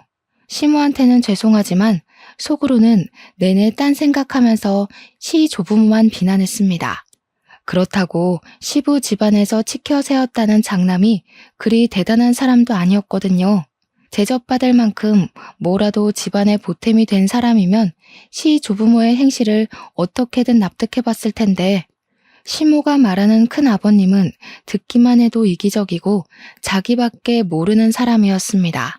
제가 이걸 시집 온 지 얼마 안 되고 들었을 땐 그저 시부 처지가 안쓰러웠어요. 그래서 착한 시부에게 더 잘해드리고 싶었고 시부의 경고는 귀 기울여 듣고 고치려고 했습니다. 그러나 큰 집을 처음 만나고부터는 시부의 경고를 지키려는 게 제 마음대로 안 되더군요. 큰아버님은 차례도 안 지내면서 자기가 큰 집인 걸 내세우며 명절에 인사는 오라고 하는 웃긴 집안입니다. 도대체 어느 나라 법인지 모르겠네요. 근데 시부는 그걸 또 군말 없이 꼬박꼬박 가고 있다고 했어요. 그래서 저도 결혼하고 처음으로 그 집을 방문하게 되었는데요. 저는 큰 집에 발을 들이자마자 황당한 상황을 겪었습니다. 우리가 먼 길을 달려왔는데도 밖으로 내다보는 식구가 하나도 없었다는 거예요. 솔직히 그때 큰 집에 아무도 없는 줄 알았어요. 하지만 그건 조금만 더 안으로 들어가면 바로 확인 사살되는 일이었는데요. 큰아버님은 TV를 보고 있었고 큰어머님은 주방에서 음식 재료를 다듬고 있었어요. 무려 2시간이나 걸리는 거리를 차까지 막혀서 4시간 만에 도착했는데도 반기는 사람이 없었습니다. 자주 왕래하는 사이도 아닌데 적어도 오는 길 고생 많았다고 한마디는 해줘야 되는 거 아닙니까? 그런데 우리가 모습을 드러내자마자 큰 집사람들이 하는 첫 마디가 뭔 줄 아시나요? 해 떨어지고 올 작정이었냐? 이 형수가 혼자서 저 많은 거 다 다듬느라 허리가 두 쪽 났다. 오늘 같은 날은 당연히 차 막히는 거 몰라? 생각이 있으면 일찍 나섰어야지. 저게 큰아버님이 시부한테 처음 던진 말입니다. 어디 큰아버님만으로 끝이게요? 큰어머님도 뒤처질세라 주방에 들어간 시모한테 쓴소리를 뱉었어요. 아이고 참나. 손님 나셨다 나셨어. 오다가 어디 고랑이라도 빠져 죽은 줄 알았네. 더 늦었으면 짜증나서 그냥 돌아가라 할 뻔했어. 물 한 모금도 못 먹고 일만 했더니 입이 바싹 말라 죽겠다. 말할 기운도 없네. 내가 손질은 다 했으니까 수월할 거야. 6시까진 끝내라. 인상 팍 쓰면서 우리 시모한테 앞치마를 툭 던져주고 주방을 나가는 큰어머님을 보는데 와, 인사하기 싫더라고요. 그래서 큰어머님이 주방 빠져나오며 저랑 눈이 마주쳤는데 제가 그냥 쌩까버렸습니다. 큰어머님 시선이 계속 저를 따라오는 게 느껴졌지만 무시하고 우리 시모 따라 주방에 쏙 들어가 버렸어요. 이렇듯 직접 본 큰집 사람들 행실은 말로만 들은 것보다 훨씬 더 저를 화나게 했어요. 우리 시부모를 종부리듯 당연하게 행동을 하는데 제가 아끼는 분들을 그렇게 대하는 인간들한테 화가 안 날 수 있나요? 우리 착한 시모도 뒤에서는 큰집 식구 욕을 마구 했지만 정작 큰어머님 앞에서는 아무것도 못하고 깨갱하는 수준이더라고요. 그게 너무 마음이 아팠어요. 그간 어떻게 지내왔는지가 보였거든요. 큰 집에 있는 며느리들은 맞벌이 한다고 원래부터 명절의 음식 자체를 못하는 사람들이라고 했는데요. 그래서 저희 집을 명절보다 하루 일찍 불러서 이렇게 부려먹으셨대요. 무슨 이유건 간에 이건 좀 아니지 않나 싶어 남편한테 물으면 남편도 좀 보기 불편하긴 한데 너무 어릴 때부터 이렇게 해왔던 거라 자기가 어떻게 할 수가 없었대요. 한 번은 사춘기 때 큰아버님께 대들어봤는데 되레 시부모한테 혼이 났다고 합니다. 우리 시부모가 얼마나 마음 좋은 사람들인데 남의 손에 굴려지는 걸 보니 눈앞에서 보니까 제 속이 부글부글 열오르기 시작했어요. 분명 시부모도 말만 안 하고 있을 뿐 참고 있을 거라고 생각합니다. 하지만 남편도 어쩌지 못하는 걸 제가 뭐라고 감히 시가 친척에 간섭을 할 수 있겠습니까? 그래도 초면인 큰집 어른들한테 네네 하며 굽신거리고 싶지는 않았어요. 그래서 시모더러 남 시키지 말고 혼자 일해야 된다는 큰어머님의 말을 못 들은 척하고서 저는 시모하는 걸 뺏어들었어요. 시모를 적극 도우는 방향으로 제 분을 풀려고 노력했습니다. 시모가 작은 목소리로 괜찮다고 저기 거실에 가서 그릇만 좀 닦아달라고 하더라고요. 명절일에서 그나마 그릇 닦는 게 가장 쉽고 별로 힘 안 가는 일이라는 거 명절 챙겨본 사람은 다 알 겁니다. 시모는 최대한 자기가 힘들고 어려운 걸 자처하겠다는 뜻으로 저를 보내려고 했어요. 그러나 그럴수록 저는 더 고집 부려서 시모 몫을 빼앗았습니다. 제가 그래도 요리에 솜씨가 좀 있는 사람이라서 누구한테 물어볼 필요도 없거든요. 그래서 제가 오히려 시모를 쉬운 쪽으로 보내려고 했어요. 저랑 시모가 그렇게 꽁냥대면서 같이 일을 하고 있으니까 큰어머님이 슬쩍 오는 기척이 느껴지더라고요. 우리 주위를 얼쩡거리면서 우리 하는 얘기를 엿들으려고 기웃댔어요. 그러다 저희의 화기애애한 모습이 못마땅했는지 갑자기 시모한테 양파 깠냐고 마늘 빻고 고사리나 빨리빨리 볶으라며 성질을 부리더군요. 그러니 시모가 저랑 떠들다 말고 후다닥 다른 일을 하러 갔습니다. 시모가 떠나고 큰어머님만 제 반경에 남아있었는데 저는 끝까지 큰어머님 안 돌아보면서 바로 표정 굳혔어요. 그냥 제 할 일만 했죠. 그러니까 큰어머님이 제가 마치 자기 며느리라도 되는 것 마냥 저한테 이래라 저래라 시키려고 하더라고요. 처음엔 무시했습니다. 그랬더니 이봐요, 이봐 하면서 나중에는 저를 툭툭 치는 거 아니겠습니까? 말본새부터 초면에 쉽게 터치하는 것까지 딱 봐도 불량스럽기 그지없는 할망구였어요. 내 말이 안 들리나? 그거 지금 할 필요 없다고. 저기 가서 전 부칠 펜 좀 달거라. 주방일 안 해봤니? 일머리가 있는 편은 아닌가 보구나. 애가 빠릿빠릿하지 못하네. 죄송해요. 저는 저희 어머님 며느리라서요. 다른 사람 말은 귀등으로만 들어요. 큰어머님이야말로 할 일도 없이 돌아다니지만 마시고 손 좀 보태세요. 그럼 더 빨리 끝나지 않겠어요? 저도 일머리 없다지만 큰어머님도 그렇게 썩...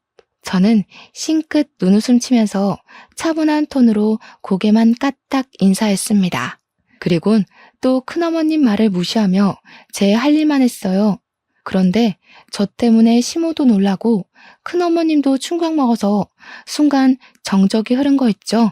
그러거나 말거나 저는 하고 있던 시금치 나무를 조금 떼서 시모한테 조르륵 달려갔고 눈치 없는 사람처럼 간 좀 봐달라고 애교만 부렸습니다.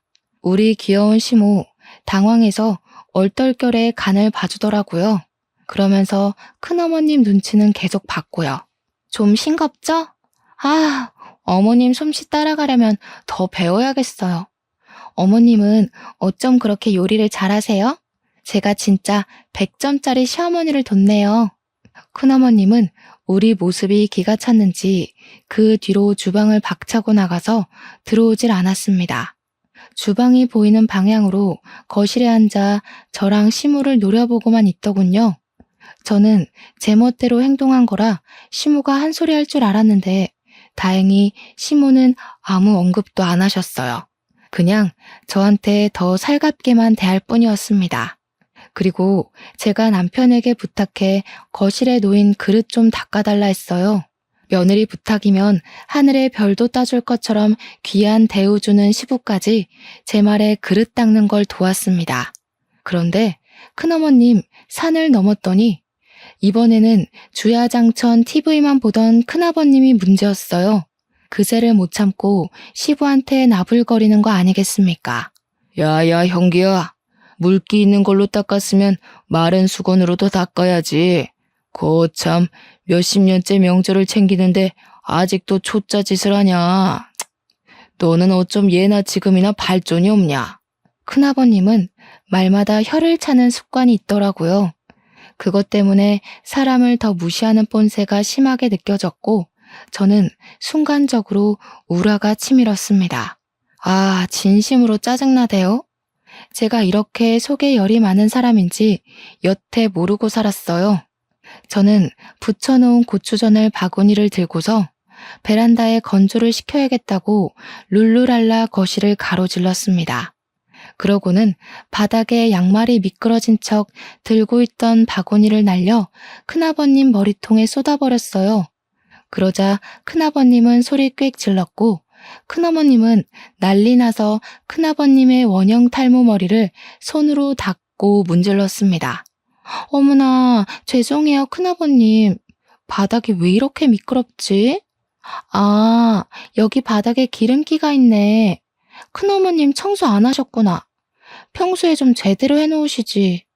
오늘 같은 날은 손님도 오는데 집안 안 살펴놓으셨어요? 그런 건 저도 아는 기본인데 아쉽네요. 뭐야? 얘, 뭐 이런 애가 다 있어? 동서 당장 이리 안 튀어와? 무슨 이딴 계집애가 다 있냐고. 대체 며느리 교육을 어떻게 시키는 거야? 시모는 큰어머님 앞으로 조르륵 와서 죄송하다고 머리를 조아렸습니다. 그럼에도 며느리가 실수했다든지 며느리가 잘 몰라서 그랬다든지 제 잘못이라는 건 언급하지 않았어요. 그냥 형식상 상황을 크게 안 만들려고 사과하는 뉘앙스처럼 들렸습니다. 큰어머님은 그런 시모의 사과를 듣기 싫다고 호통치면서 큰아버님 머리통 식힐 수건을 빨아오라고 시켰고 시모는 급하게 욕실로 뛰어갔죠. 남편이랑 시부가 나서서 쏟아진 전을 치우는데도 우리 식구들 중 제 탓을 하는 사람은 아무도 없었습니다. 그저 묵묵히 큰아버님, 큰어머님 불호령을 듣고만 있었어요. 우리 식구 전부가 다들 행동 싸 보이지 않게 무게를 유지하고 있었는데요. 유독 저만이 유난을 부렸어요. 제 생각에도 제가 좀 설쳐댔던 것 같습니다. 그 말은 즉 시모한테 찬수건 심부름 시킨 큰어머님이 또 마음에 안 들더라는 겁니다. 그래서 그걸 또 가만두지 못하고 일을 저질러 버렸어요. 큰어머님, 큰일 날 소리세요. 언제 찬수건 빨아서 큰아버님 머리 식히려고요? 그 사이에 큰아버님 머리 다 화상 입겠어요. 빠릿빠릿하게 움직이셔야지. 그리곤 저는 시부가 그릇 닦느라고 젖은 수건 더럽혀 놓은 걸 주워서 큰아버님 머리에 찰싹 붙였습니다. 평소 결벽증 있다는 큰아버님은 냄새나는 행주 공격에 충격받아서 그대로 얼어붙었고 큰어머님이 대신 악소리를 지르며 저를 밀쳐냈어요. 시모가 찬 수건을 가져왔을 때는 이미 큰어머님이 저더러 당장 이 집에서 꺼지라고 호통치고 있는 중이었어요. 저는 큰어머님 목청에 놀라고 겁먹은 척 눈물을 보였고 귀를 틀어막으며 큰어머님한테 부탁했어요. 큰어머님, 화통 삶아먹은 줄 알겠어요. 제가 어릴 때 교통사고 때문에 큰 소리에 트라우마가 있어서요. 제발 목소리 좀 낮춰주세요. 당장 끌어내라. 무슨 저런 년이 다 있나 몰라? 어디 어른한테 버르장머리 없이 이래라 저래라야? 빨리 꺼지지 못해? 제 도발에 얼굴까지 시뻘개진 큰어머님은 저를 잡아먹을 듯 쏘아봤습니다. 저는 겁먹은 척 얼빠져 있는 남편과 시부, 시모를 데리고 그만 가보겠다고 급하게 인사드렸어요. 물론 죄송하단 말은 해줬습니다. 시부의 가족이라니까 일말의 예의라고 봐주시면 되겠어요. 어쨌든 저도 제가 왜 큰 집에서 그런 소동을 벌였는지 모르겠어요. 풍비박산 수준으로 망쳐버린 첫 명절. 제가 제 분을 참지 못해 시부모 허락 없이 큰 집을 뒤집어 버린 거 아니겠습니까? 집에 귀가하고 나니까 그제야 시부모님 눈치가 보이더라고요. 그래서 별다른 변명 않고 입 싹 닫고서 집에 들어가자마자 무릎을 꿇었습니다. 시부모께 죄송하다고 용서를 빌었어요. 그랬더니 시부는 일찍 자야겠다고 방에 들어가 버렸고 시모는 시부가 방에 들어간 걸 확인한 뒤에야 뒤늦게 깔깔 웃음이 터졌습니다. 내가 정말 우리 새아기 때문에 산다. 나 진짜 웃음 참느라 죽는 줄 알았어. 어쩜 이렇게 교육을 잘 받았니? 사돈어른이 딸 하나는 기가 막히게 키우셨구나. 내 언제 한번 사돈댁에 식사를 대접해야겠어. 우리 집에 이런 귀한 딸을 보내주셨는데 가만히 있어선 안 되지. 시모는 그 어떤 날 때보다 아기 햇님처럼 해맑은 얼굴을 하고서 방에 들어가셨습니다. 어안이 벙벙했어요. 시부모 두 분 다 제게 별다른 혼을 안 내길래 실수한 게 아니라는 건가 싶어서 좀 헷갈리더라고요. 한참 나중에 남편이 말해줘서 알았는데 그날 일 때문에 자기도 10년 묵은 채증이 내려간 기분이었다고 했어요. 그러면서 아마 시부모도 그랬을 거라고 말해주었습니다. 시모가 깔깔 웃었던 걸 생각하면 남편 말이 영 신빙성 없는 건 아니었어요. 그럼에도 한날은 시부가 제게 슬쩍 다가와서 그날의 얘기를 흘리듯 툭 꺼내셨는데요. 저를 혼내는 건 아니었고 다시는 그러지 말라고 점잖게 일러주기만 했어요. 그 말을 들으니 시부가 큰 집 눈치를 많이 본다는 게 확 느껴지더라고요. 아무래도 시부한테는 과거의 집안 제도가 여전히 몸속에 남아있는 듯 했습니다. 큰 집이 너무너무 얄밉지만 장남이기 때문에 차남 입장에서 예의는 갖춰야 한다는 뭐 그런 심리 같았어요. 그런 시부가 여전히 안쓰러워서 저는 최대한 시부를 생각하고 시부만 위하자 그렇게 다짐을 했는데요. 도대체 왜 자꾸 큰 집 식구만 보면 제 안에 다른 자아가 튀어나오는지 모르겠습니다.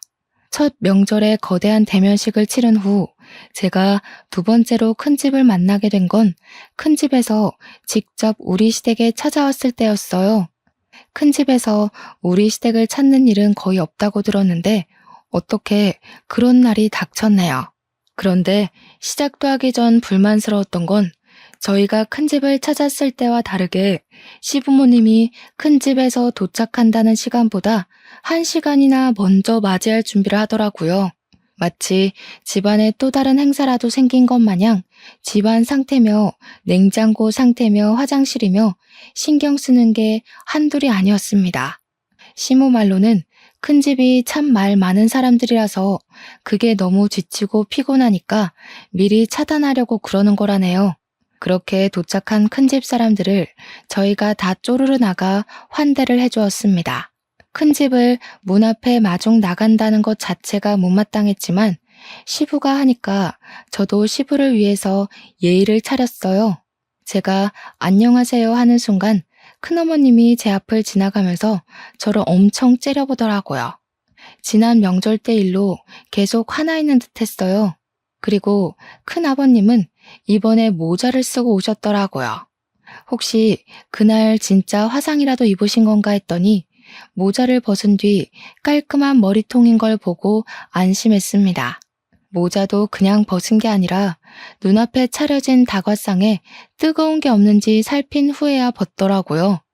그러면서 큰아버님이 저를 슬쩍 눈치 보셨는데 그땐 살짝 웃음이 나올 뻔했어요. 그도 잠시. 큰 집 사람들 앞에서는 역시나 웃음이 사치더군요. 큰 집에서 우리를 찾아온 건 정말로 염치 없는 이유였습니다. 내가 네 앞으로 해준 과수원 머리다. 그거 좀 다시 나한테 돌려야겠다. 그동안 관리해주느라 욕봤으니 수고비는 따로 챙겨줄게. 한 5천이면 되겠지? 과거에 시조부모가 운영했던 작은 과수원이 하나 있었는데 그걸 시조부가 돌아가시고 시조모 혼자 관리하기가 힘들어서 큰아버님 앞으로 명의를 돌렸다고 했는데요. 원래는 그게 큰아버님이 맡았어야 할 과수원이었다는 거예요. 그러나 큰아버님이 자기는 교수할 거라서 과수원 같은 거 들여다볼 여건 안 된다고 시부한테 던져주라고 했답니다. 그래서 시부는 과수원 일 때문에 하고 싶은 공부까지 포기하고 과수원만 정성껏 돌보며 살았대요. 과수원은 시모를 만나기 전부터 갖고 있던 거라 어쩌면 시부의 세월이 고스란히 묻은 고향과도 같은 것이었어요. 시부는 과수원도 시조부모가 남긴 유산이라면서 자기에게 남은 유일한 부모의 존재라고 보고 엄청 아끼는 보물이라 했습니다. 과수원이 가족 다음으로 소중한 재산이라고 말씀하시던 시부 마음에 감동받아 제가 똑똑하게 기억하고 있었어요. 그런데 그게 원래 큰아버님 거라는 건 그날 처음 들은 사실이었습니다. 이걸 팔겠다는 거야? 그건 안 돼. 아버지가 얼마나 아낀 건지 알잖아. 이렇게 확장까지 해서 규모도 꽤 커졌어. 갑자기 팔아넘기면 우리 과수원이랑 협력한 업체는 다 어떡하라고. 계약 위반이야 이거. 어지간히 효자인 척한다. 아버지 어머니 돌아가시고 없는데 계속 키워봤자 뭐하냐. 두 분 살아계실 때나 갖고는 척 선심 써줬으면 된 거지. 계약 자랑은 말솜씨만 좋으면 다 타협할 수 있는 거고. 너도 과수원 때문에 네가 하고 싶은 일 못하면서 살았잖아. 이제라도 나한테 넘기고 넌 노후에 하고 싶은 거 하면서 지내. 시부는 늘 큰아버님 말에 오케이를 하던 사람이었습니다. 그러나 이번 제안만큼은 쉽게 고개를 끄덕이지 못하시더군요. 시부의 심기가 많이 불편한 것이 제 눈에도 다 보였습니다. 시부가 대놓고 티를 내셨거든요. 그러니 다른 식구들 눈에도 당연히 들어왔겠죠. 큰아버님도 시부가 바로 답을 안 주자 이것 봐라 싶었는지 헛웃음을 뱉었습니다. 어쭈? 설마 너 그 재산 탐내냐? 내가 너더러 땅덩어리 관리만 하라고 했지 주제넘게 재산 탐내라고 그랬어? 얘가 아주 요망스러운 생각을 하고 있었네. 내가 진작에 안 찾아왔으면 아주 꿀꺽했겠다. 그게 아니라 이걸 팔아버리면 돌아가신 아버지 어머니 볼 면목이 없어서 그러지. 내가 어디 재산 탐낸 적 있어? 나 부모님한테서 쌀 한 톨도 받은 적 없는 사람인 거 알잖아. 적당히 해라. 그런다고 죽은 부모님 돌아오는 거 아니다. 지금은 내가 부모야. 이미 죽은 사람은 더 이상 입에 올리지 말고 땅 문서나 좀 가져와봐. 집을 하나 매매하려는데 자금이 좀 부족해서. 형님, 말 좀 가리지. 부모님이 형님한테 어떻게 해줬는지 잊었어? 형님 지금 호의호식하고 사는 거 다 부모님 덕분 아니야? 다른 사람은 막 나가도 형님은 그러면 안 되지. 형님만큼은 죽을 때까지 부모님 기리고 기억하면서 감사하고 살아야 돼. 그런데 뭐? 죽은 사람? 이게 교수했다는 사람 입에서 나올 말이야? 이 자식이 약을 잘못 먹었나? 지금 대꾸하냐? 너 이 새끼 땅 넘기기 싫어서 괜히 질질 끌려는 거지? 원래 그거 내 땅 아니냐? 와, 웃기는 새끼네. 부모 앞에서 고상한 척 욕심 없는 척 하더니 결국 이거였어? 내가 아주 호랑이 새끼를 키웠구나. 어른들의 신경전은 한낱 젊은 사람들의 신경전과 차원이 달랐습니다. 쌍욕이 없는 가벼운 듯한 대화이면서도 눈빛이 주고받은 기운 때문에 분위기 무게가 정말 삼엄했어요. 매일 큰아버님한테 져주던 시부가 처음으로 의지를 굽히지 않자 두 분의 팽팽한 기싸움은 더 무섭고 길게 이어졌습니다. 그 상황에 큰어머님은 재산 문제는 남자들끼리 얘기해야 된다고 시모를 데리고 자리를 떴어요. 당연히 저도 우리 시모를 따라 나섰고요. 그런데 알고 보니 큰어머님은 자리를 피해준 게 아니라 시모한테 겁박 주려고 방에 끌고 온 거더군요. 괜히 법정 싸움으로 치닫지 말자 동서. 우리 아들들 돈 많은 집 며느리한테 장가간 거 알지? 첫째 며느리가 법조인이야. 괜히 서로 피보면서 영 끊는 짓 하지 말고 쉽게 가자고. 제가 뭐 마음대로 결정할 수 있는 일인가요? 남자들 결정에 따르는 거지. 듣자 하니까 남편은 별로 안 남기고 싶어 하는 것 같은데 저는 남편 말 따를 겁니다. 저한테 이러시는 거 아무짝에 소용없어요. 말기 못 알아먹네. 그래서 지금 버티겠다는 거야? 우리 며느리한테 전화해. 아무리 명의가 너희 쪽으로 돼 있다고 해도 우리 며느리가 법조인인 이상 너희들 손해야. 팔은 안으로 굽는 법이거든.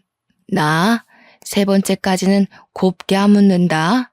땅 문서 어딨어? 난 그런 거 모른다니까요. 그런 중요한 것들은 남편이 다 관리하지 난 아무것도 손 안 대요. 솔직히 내가 안다고 해도 별로 알려주고 싶지는 않네요. 저희 집에 뭐 하나 신경 써준 적도 없잖아요. 시모는 제가 옆에 있어서 그런지 나름 용기 내서 큰어머님께 할 말을 잘하셨습니다. 그런 시모가 자랑스러웠어요. 큰어머님을 화나게 하는데 충분히 성공했더라고요. 얌전한 고양이가 부뚜막에 올라간 셈이었죠. 하지만 큰어머님이 참지 않고 법조인 며느리한테 전화를 걸겠다고 폰을 들었을 때 시모 표정은 금세 후회를 되찾았습니다. 시모 눈동자가 불안으로 떨리는 걸 봤어요. 시모는 아마 시부와 의논 없이 혼자 결정하는 걸 잘 못하는 것 같았고, 시부 허락 없이 큰 일을 만들지도 못하는 사람 같았습니다. 그 사이 큰어머님은 진짜로 첫째 며느리에게 전화를 걸었어요. 그런데 신호음이 가기도 전에 곧바로 전화가 꺼졌습니다. 큰어머님이 당황해서 다시 전화를 걸었는데 또 안 받았어요. 큰집 사람들을 보면 의외로 웃긴 포인트가 좀 있어요. 전화 튕기는 걸 보는데 큰어머님의 당혹스러운 표정이 너무 재밌어서 순간 웃음이 터질 뻔했지 뭡니까. 그러면서 큰어머님이 애써 변명을 가미했는데요. 우리 며느리가 지금 재판 있나 보네. 바쁜가 봐. 하면서 태연한 척을 하는데 얼마나 우습던지. 심지어 더 웃긴 상황은 따로 있었습니다. 큰어머님이 자기네 며느리들은 바빠서 한가하게 집에만 있는 저랑은 다르다는 식으로 비꼬고 있을 때였어요. 전화를 튕겼던 첫째 며느리한테서 다시 전화가 걸려온 겁니다. 그러자 큰어머님 표정이 승기라도 잡은 것 마냥 들뜨더라고요. 바로 시모 얼굴 앞에다가 당당하게 자기 폰을 들이밀면서 자랑을 했습니다. 좀 봐라 얘. 아무리 바빠도 얘들이 이렇게 예의가 바르다. 다시 전화 주잖니. 이 애들은 우리를 아주 하늘로 모셔. 누구처럼 감히 며느리가 시애미한테 시시덕거리면서 까불지 않는단 말이다. 며느리에도 다 급이 있는 거야. 동서는 어쩜 며느리 보는 눈까지 없었대?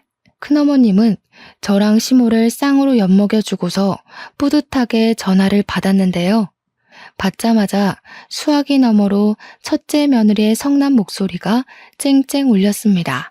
먼저 전화하지 말라고 했는데 왜 자꾸 전화하냐고. 약속 어기면 당장 이혼해버릴 거라는 협박의 톤이 묻어 있었어요.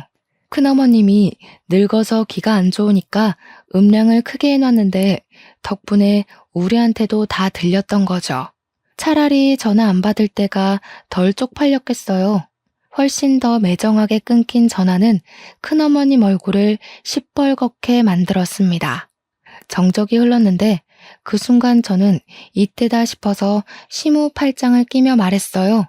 참, 어머님, 제가 아버님한테는 말씀드렸는데 어머님한테는 기회가 안 돼서 말 못했는데요.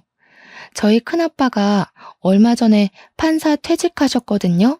인맥이 엄청 넓으셔서 우리 큰아빠 이름 대면 후배들이 다 안돼요. 근데 큰아빠가 절 엄청 아껴요. 제가 시집갈 때 아빠 말고 큰아빠가 울었거든요. 잠깐만 기다려보세요. 저도 오랜만에 전화 좀 해봐야겠네요. 거기서 시모는 역시 계속 얼떨떨하게 저를 바라봤고 큰어머님만 어리둥절했어요. 큰어머님이 진짜로 자기 며느리한테 전화를 걸었던 것처럼 저도 거짓말 않고 진짜로 큰아빠한테 전화를 했거든요. 역시 우리 큰아빠. 컬러링 들리기도 전에 받더라고요. 큰아빠 집에는 아들밖에 없어서 시부모가 저를 예뻐해주는 것처럼 큰아빠도 제게 딸 그렇게 불러줍니다. 큰아빠, 오랜만에 전화해서 이런 말부터 하는 거 미안해. 우리 아버님이 아버님 명의로 된 가수원을 갖고 있는데 그걸 자꾸 무단으로 달라고 협박하는 사람이 있어서 아무래도 우리가 소송해야 될 것 같아. 큰아빠가 손 써줄 수 있죠? 당연하지. 누구 부탁인데. 그런데 누가 남의 명의로 된 땅을 욕심부린다니. 내가 제일 싫어하는 부류가 딱 그런 빈대떡 같은 사람들인데. 아, 우리 시댁의 큰 집. 참, 우리 큰어머님 며느리가 법조인이래. 큰어머님, 며느님은 어디 소속이세요? 저희 큰아빠한테 한번 물어보려고요. 너무 약을 올려버렸는지 제 말에 깜짝 놀란 큰어머님은 그제야 사색이 되며 제 폰을 빼앗으려고 했습니다. 저는 큰아빠한테 다시 전화하겠다고 하고 그대로 끊어버렸죠. 그러고는 제가 악력을 쓰려는 큰어머님의 손길을 탁 쳐내버렸어요. 제발 고집 좀 부리지 마시고 분수에 넘치는 짓 하지 마시고 자식들 발목 잡는 짓도 하지 마시고. 예? 자랑스러운 장남을 이혼남 만들면 안 되잖아요. 둘째, 셋째 아들까지 있다고 했었나? 자식들 평생 법적 문제에서 불이익받게 해줘요? 너 이거 협박죄다. 어디서 어른한테 따박따박 말대답이야? 사람 사들여서 연기하는 거지? 내가 속을 줄 알고? 그건 끝까지 가보면 알겠죠. 궁금하면 사이좋게 법정 싸움 해보던가요. 그보다 며느리들이 하늘로 모신다고 했죠. 하늘은 무슨 시궁창 대접 안 받는 걸로 감사해야겠던데요. 괜히 일 벌였다가 자식들이랑 며느리한테 버림받지 마시고 지금이라도 정신 좀 차리세요. 이제는 우리 시모가 아니라 큰어머님이 누나를 불안하게 굴리셨어요. 그러면서도 대꾸는 못해서 바보같이 어버버거리기만 하더라고요. 이후 저희에게 그 어떤 잘난 체도 못하고서 쌩 방을 나가버렸습니다. 얼마나 당황했으면 나가다 문턱에 발가락을 찧었는데도 절뚝거리며 뛰쳐나가버릴까요? 시모를 모시고 그 뒤를 따라 나갔더니 거실에선 큰아버님이 시부 멱살을 잡고 있는 장면이 기다리고 있었어요. 시모가 깜짝 놀라서 시부한테 달려가려 했는데 그럴 필요가 없을 것 같아 제가 시모를 붙잡았습니다. 곧 큰어머님이 알아서 큰아버님과 시부를 갈라놓더니 큰아버님 옷을 챙기고 모자를 챙기고 난리가 났더라고요. 큰아버님이 왜 이러냐고 미쳤냐고 하는데도 큰어머님은 큰아버님 등짝만 패면서 그냥 빨리 나가자고만 재촉했어요. 아무래도 나가면 제 큰아빠가 판사였던 얘기를 알아서 잘 전달할 것 같았습니다. 이젠 자기네들이 불리하다는 걸 알았겠죠. 이미 땅덩어리가 시부 이름으로 되어 있는데 법으로 덤빈다 한들 무슨 소용 있다고 두둑한 배짱을 갖고 덤볐는지 모르겠네요. 관리도 처음부터 계속 우리 시부만 해와서 명의가 큰아버님 거였다고 해도 기여도에 따라 우리 쪽에서도 지분을 받을 수 있대요. 결국 어떤 법이든 간에 큰 집 쪽이 불리하다는 겁니다. 그런데도 배 내밀고 떵떵거렸던 이유는 왠지 그 법조인 며느리 하나 믿고 있어서 그런 것 같아요. 이러나 저러나 일은 잘 해결되었습니다.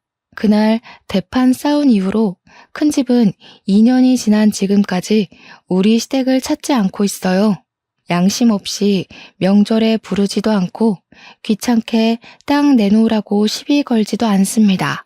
시부는 어떻게 큰 집과 연락을 잇고 있는지는 모르겠으나 그 외의 식구들은 전부 큰 집의 갑질에서 해방이 되었어요. 시모랑 남편은 이게 다 저 덕분이라고 항상 사랑스럽다고 해줍니다. 밥상에 매일 맛있는 것도 올라와요. 다소 철딱선이 없었을 수 있을 저를 예쁘게 봐준 시부모 덕분에 저는 현재도 아주 행복한 결혼 생활을 보내고 있습니다. 사실 딸을 임신한 지도 8개월이나 됐어요. 그렇잖아도 저를 복덩이 대우해주던 시댁에서 임신까지 해버리니 아주 왕비만큼이나 후한 대접을 받고 있네요. 지금이 너무 행복해서 이 꿈에서 영영 깨고 싶지가 않아요. 제 인생이 이렇게 쭉 순탄하길 속으로 항상 바라고 있습니다. 다들 저만큼 행복하시고 저보다 더한 행운 받으셨으면 해요. 들어주셔서 감사합니다.